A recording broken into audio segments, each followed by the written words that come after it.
Let's bring in Major Garrett, our chief Washington correspondent, and Margaret Brennan, the moderator of Face the Nation. Margaret, this was the culmination of 30 hours of public testimony, 12 witnesses, all with largely the same story. I want to go to the substance of this, which is that the president invited Ukraine to try and investigate a political rival.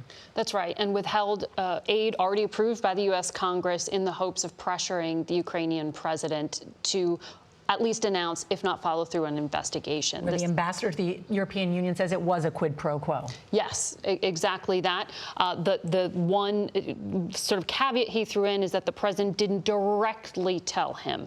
And that is where Republicans have pointed time and time again that no one actually heard the "I'm using this to bribe."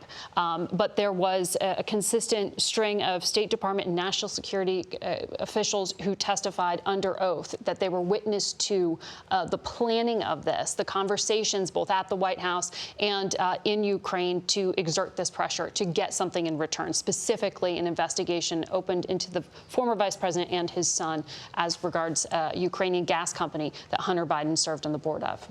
Major, we heard the argument from the Republicans today that this was an accelerated timeline, that it happened so quickly, and that it was one of the thinnest records ever to impeach a president. Right. Now, part of that is because the White House didn't provide documents or witnesses, did not cooperate. That's the underlying basis for the obstruction of Congress charge. But Republicans also said, all these allegations sound terrible and scary and threatening of the Constitution, but you didn't prove them. In the end, the aid was released. The Ukrainians have said over and over they felt no pressure. So Republicans take all of those public utterances and fact patterns and say, Democrats, you are unfairly inferring the worst about this president, which is what Republicans said Democrats always do. Democrats said, wait a minute. This fact pattern is clear. You're ignoring a clear body of evidence and testimonial witnesses who said to them, this is not only what it looked like, this is what it felt like, and this is how we were all talking about it. And you can't ignore that, Democrats said. You know, one of the things we saw as we look back in history, it was almost 21 years ago that Bill Clinton was impeached in the House of Representatives. Before that happened, he was remorseful in the Rose Garden. President Trump is by no means apologizing. He is fighting hard. He is true to his brand of doubling down, and basically the answer being, so what?